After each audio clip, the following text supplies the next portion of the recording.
This week, we're looking at the fifth commandment, honor your father and mother. And this commandment is usually seen, honor father and mother, it's usually seen as opening up the second table of commandments. So if you kind of remember, there are two basic divisions in the Ten Commandments. The first part, commandments 1 through 4, and it depends a little bit on how you count them, but 1 through 4 have more to do with how we honor God. And then 5 through 10 have more to do with how we treat and respect and care for one another. Now, obviously, they all fit together, but there's a way in which this second table, the second section of commandments, has to do more with relationships between human beings. And so here it is, honor father and mother so that it may go well for you in the land that the Lord your God is giving you. And there's these two parts, I think, in how we understand this commandment. The first part is in honoring father and mother is making God the center of the family. I think that's the first part. And the second part is seeing the family as the starting place for God's kingdom. So one is more internal and formational, and one is directed outward and missional. But this is really a commandment about connecting the dots. Okay, so there's this painting style called pointillism, and maybe you learned about this in high school or something like that, but pointillism, and the idea of this painting style is that the artist takes a very, very fine pointy brush and just makes super tiny little dots on the canvas. That's a painting that's made up of very tiny little dots of color, and you can kind of see this. This is up close, these very small dots, pointillism. And when you're looking close, all you'll see is those dots. But then if you kind of pan out, you'll start to see something that forms a picture, right? And this is this very famous painting by the artist Georges Seurat, this painting, Sunday Afternoon on the Island of La Grande Chatte. And you see people, you see families, you see mothers and fathers and children. You get this vision when you pan out of how it all fits together. You start to connect the dots and you see this bigger picture. Okay, so I think the Ten Commandments, this fifth commandment about honoring father and mother, I think it's kind of like that. It's a commandment that is about connecting the dots, about getting the big picture, situating us as human beings within families and societies within that greater family of God. So honor and father and mother has to do with connecting the dots between the old and the young, between parents and children, between the generations that have come before and the ones that will come into the future, and even between human beings who have never yet been born and the God who gives all of us life and breath. It's connecting the dots. And I think as a basic meaning, this commandment is pretty simple to understand. Honor father and mother, right? All of us have a father and mother, right? Our connection with them might be different. We may know them well, or sometimes there are situations where people don't know their biological parents at all. But at some level, we have a father and mother. People are sometimes adopted into family and receive adoptive fathers and mothers. But all of us have a father and mother at some level. And the word for honor here literally means, in the Old Testament, give weight to, right? So treat your parents as weighty. It's a word that means respect, right? Like a weighty matter. Treat their lives, their word as something weighty. Obey your parents is one way that Paul puts it in Ephesians. He uses the word obey. That's the first part of what that means. Right? Obey your parents. It means listening to, obeying what parents ask you to do, so long as it's not that they're asking you to do something immoral, although cleaning your room is not something immoral. But so as we get older, this changes a little bit, just as our relationship with our parents changes as we get older. Part of becoming an adult is being able to come back around to our parents and to receive them and be received by them as peers. And so once we're out of the house, it's not so simple as just obeying. So we may honor and respect our parents, but as adults, we can't always obey in the same way that we obeyed them as children. I think many of us have the experience with grandparents or elderly parents. as they progress in years, not everything that they ask of them is something that we can do for them, right? So we can try to honor their wishes, but sometimes their mind is not working fully for them to be able to understand what they're asking for. And so obedience gets qualified once we've left the house. But as we get older, it starts to become more about respect and care for our parents than just strictly obedience. Now, honoring and obeying parents is qualified by God's larger moral vision. So unfortunately, not every relationship with parents or grandparents or aunts and uncles, unfortunately, not every one of those relationships is always what it's supposed to be, what God intends. And sometimes there will be situations where parents fail to care for their children or where even they are abusive towards their children. And in those cases, it is not possible for children to obey or to honor their parents, or at least it's not possible in a straightforward way. In those cases of abusive situation, children have to be encouraged by others, especially those in positions of authority in the church, to report abuse. And there are statistics out there that have shown that only about 5% of sexual abuse cases actually get reported. Other statistics show that something along the order of 1 in 5 girls and 1 in 20 boys is a victim of sexual abuse. And so as the church, we always have to be paying attention for signs of abuse. And we have to always refuse to cover up abuse and always stand with victims.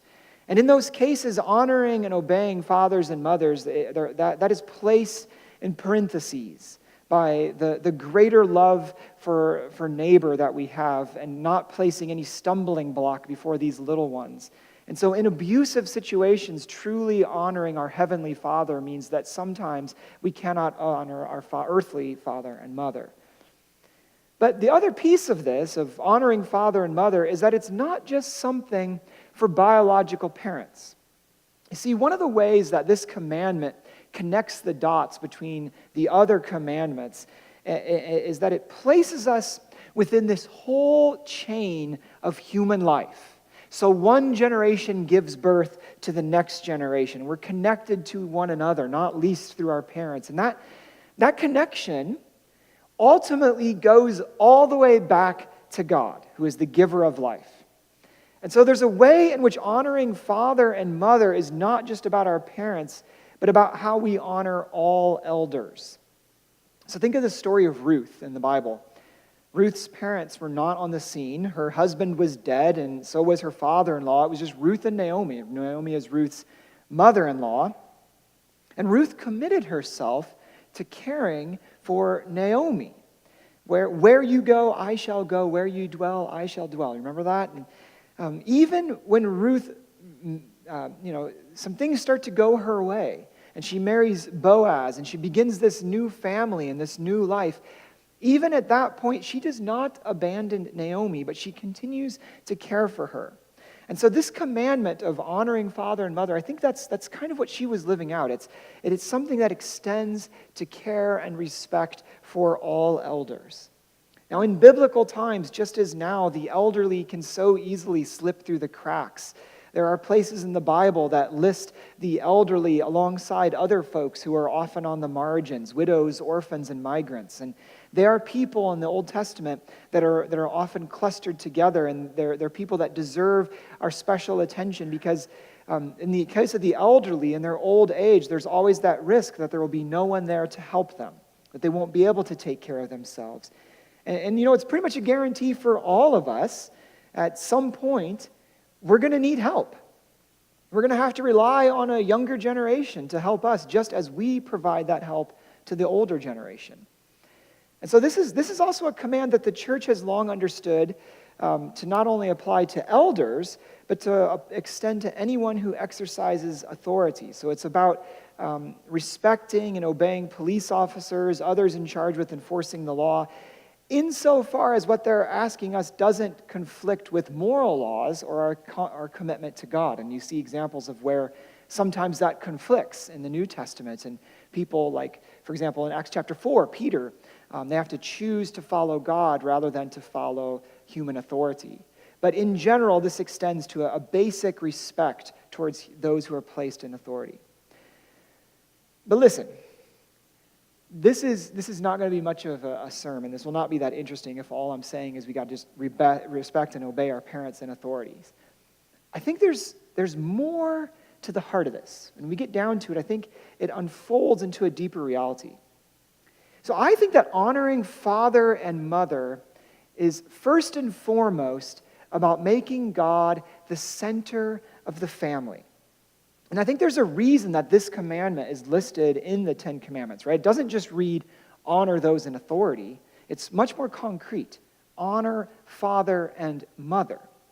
And it has to do with the way that we are bound to our father and mother through the miracle of fruitfulness, the miracle of life, whereby one generation gives life to the next.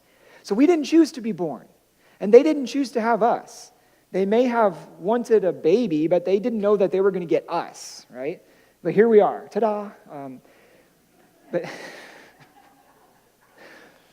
But there's this mystery, right? Where do these little people come from? There's this mystery that this life-giving power that comes from one generation to the next that we don't fully understand. There's this mystery that we need to honor because it is a power that ultimately traces all the way back to God, quite literally. So if you go back far enough, we are all related because we are all part of that grand chain of life that began in our first parents, Adam and Eve, however exactly we interpret those first couple chapters of Genesis. But at some point, it all goes back to God's creative act. And there is something sacred in that life-giving power that is transmitted from one generation to the next, something that we never own, something that we merely steward. And this is why back in Genesis, Eve, when Cain is born, Eve says, I have produced a man with the help of the Lord, right? It says, and that word for produce in Hebrew is a word that's used to describe God, who is the maker or the producer of heaven and earth.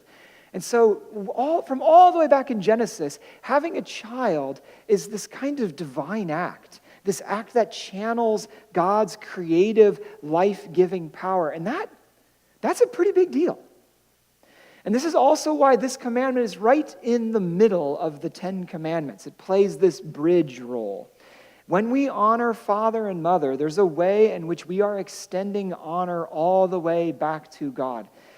We are honoring the fatherhood of God, the one who is the ultimate source of life. And so this commandment is a bridge between treating God with proper respect and love and treating others with proper respect and love. Are you following me on this? And so in the Apocrypha, in the book of Sirach, chapter 3, right, these books that traditionally we don't have in our Bible, but they're part of what we call the Apocrypha. In the Apocrypha, Sirach talks about how if we honor fathers and mothers, it's as if we are honoring and obeying God. And he says, those who honor their father will have joy in their own children. And when they pray, they will be heard. Pretty high stakes. And then he says this, and those who honor their mother obey the Lord. And so I think when we live this commandment out to honor father and mother, we're putting God at the center of the family. It's kind of this internal focus. It's formational. It's like that passage in Ecclesiastes that we like to quote at weddings, right? Where the threefold strand is not easily broken, or the threefold cord. And as our families grow, that cord will continue to grow. It might become a fourfold or fivefold or 6, 7, 8-fold cord. But the central reality of our family, I think, is always supposed to be that the central cord around which all the rest are wound is God. And this is why there is a blessing attached to this commandment. Honor your father and mother as the Lord your God has commanded you, so that you may live long and it may go well with you in the land that the Lord your God is giving you. And in fact, if you have noticed, this is a positive commandment. Many of the other commandments, there's only 2 that are positive. All the rest are negative, right? Thou shalt not. This one's positive, along with the Sabbath commandment. If you've noticed, too, this one is the only one that has a direct blessing. Honor your father and mother so that it may go well for you. It's this promise, this blessing. So you will be blessed When you take time to rest on the Sabbath, some of them have kind of that implicit blessing, but in this one, there is an explicit blessing. God blesses those who honor father and mother. It's this promise of the good life. Now, part of that blessing, that promise, is completely practical. When we honor our father and mother, the next generation sees that. The kids are watching. And they are going to treat us the way we treat our parents. So hopefully that is not a scary thought for us. But someone once told me, they said, growing old is hard. And they said, here's my advice. Have lots of children. Because we're going to be relying on our children. And we're going to be relying on other people's children, right? So we want to make friends with the next generation. But I should say, too, that the children are watching how the older generation treats them. And this is why Paul wrote in Ephesians, he says, in Colossians, too, he said, "Fathers, do not embitter your children, or they will become discouraged." And so as the older generation, we want to give an example to those who are up and coming. We want to strive to live our lives in such a way that they will remember our names as a blessing, right? So it kind of flows both ways. There's this reciprocity. And here's where Jesus' words in Matthew 15 come in. Now, it's hard to know exactly what the Pharisees were teaching in Matthew 15 when Jesus challenges them. He accuses them of saying that a person could refuse to care for their elderly parents and could instead use that money as a gift to God. And I don't know, I'm guessing the Pharisees weren't teaching exactly that, but that they weren't teaching that you can just abandon your parents. I mean, it's written right into the Ten Commandments.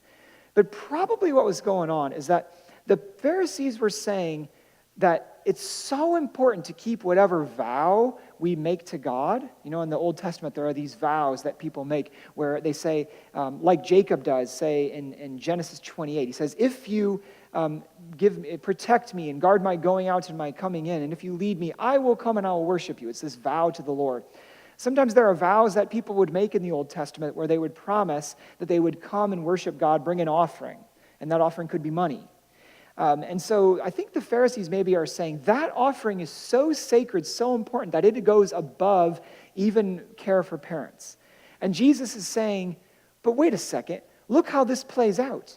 This means that you're justifying abandoning this people who are in need right in front of your eyes, this most sacred of relationships with your parents, so that you could pay an offering with God. He says, there's no way that jibes.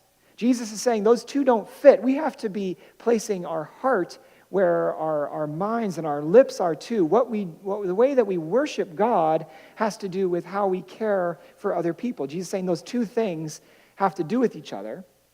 And it's interesting in Matthew 15, this is, I think, why Jesus, this comes up in the context of the Pharisees asking why Jesus' disciples are not engaged in ritual hand washing.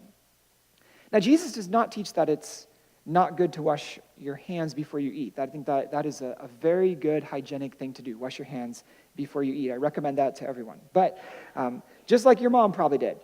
But there was this ritual practice that had to do with washing hands before worship and before prayer that the Pharisees were apparently very rigid about. And the Jesus disciples, as in a lot of things, they were following Jesus' example to challenge some of those traditions that the Pharisees had created. And so they were not engaged in this ritual hand washing. And Jesus says, it is not about what is stuck to your hands or what's going on the outside. It's about purity of heart. And so he's kind of speaking like the prophets of old, right, on the hand washing and then on this issue of how they are caring for parents. He's speaking like the prophets of old. So think about Amos. Amos says that God hates their festivals. God hates the worship of the people because they're merely honoring God with their lips and not with their lives.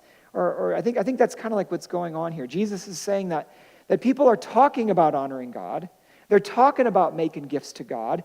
But what God wants for us is that our talks and our talk and our gifts and our worship are going to match our deeds. And Jesus is saying, look, if you're not doing the basics, if you're not even caring for your family that's near you, then how can you talk about honoring God? And so it's this vision that honoring God is going to start with how we treat our family, how we treat people who are right next door to us. So placing God at the center of families has to do with how we treat the aged, it has to do with how we treat those who have special needs, has to do with how we treat those who cannot care for themselves, has to do with how we treat one another.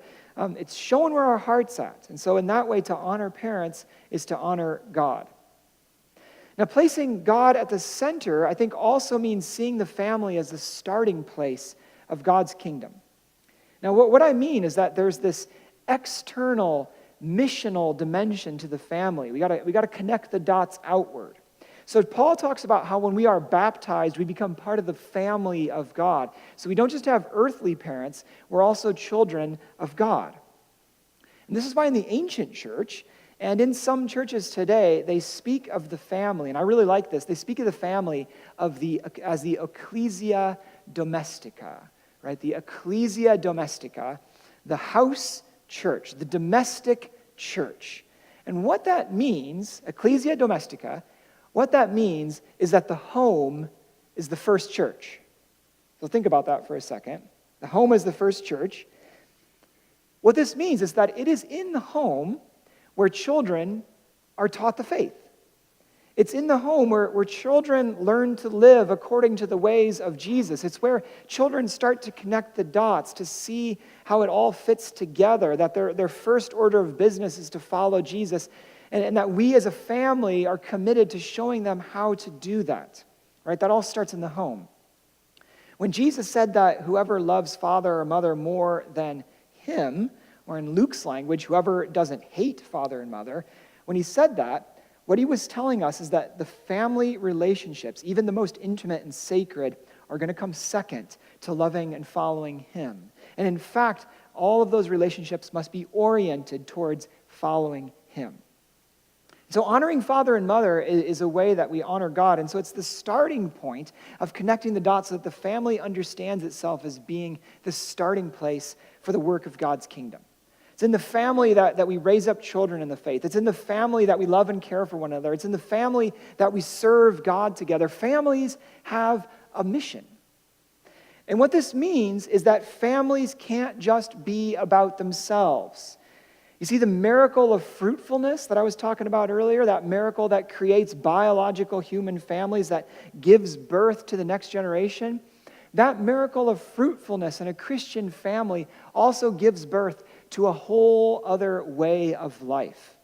And so the Christian home, whether or not children are born into that home biologically, the Christian home lives out its purpose by becoming this whole ecosystem of love.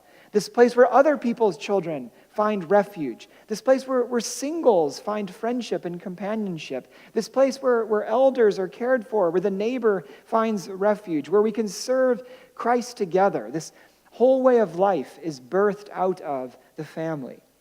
And I've seen some beautiful examples among you and among others that we know of families that do this, that make their homes this kind of big, bountiful place of refuge. And I think that's part of what our Christian calling as families is. Not just to have biological children. We don't have choice in a lot of the matter many times. It's to have spiritual children, to have children who is to give birth to that whole way of love that has that vision of the larger family of God. And I think this is part of the secret genius of honoring father and mother. When those relationships are tended to, when people have a safe place where they can grow into maturity in Christ, that spills over into the rest of life. When you have that family structure that holds together, when mother and father are honored, when parents are caring for their children, then there's some strength there. You can visit people, comfort people, take people food, care for people, go spread the gospel with people when there's that family structure that holds everything together. You can be involved in the work of the Lord when you see your family as part of that larger family of God. And brothers and sisters, I think that's what we're called to. Honor father and mother so that it may go well for you, so that you may be blessed with the good and abundant life and serve God's larger purposes and plans. That's the word of the Lord. How will you live by this word? Amen.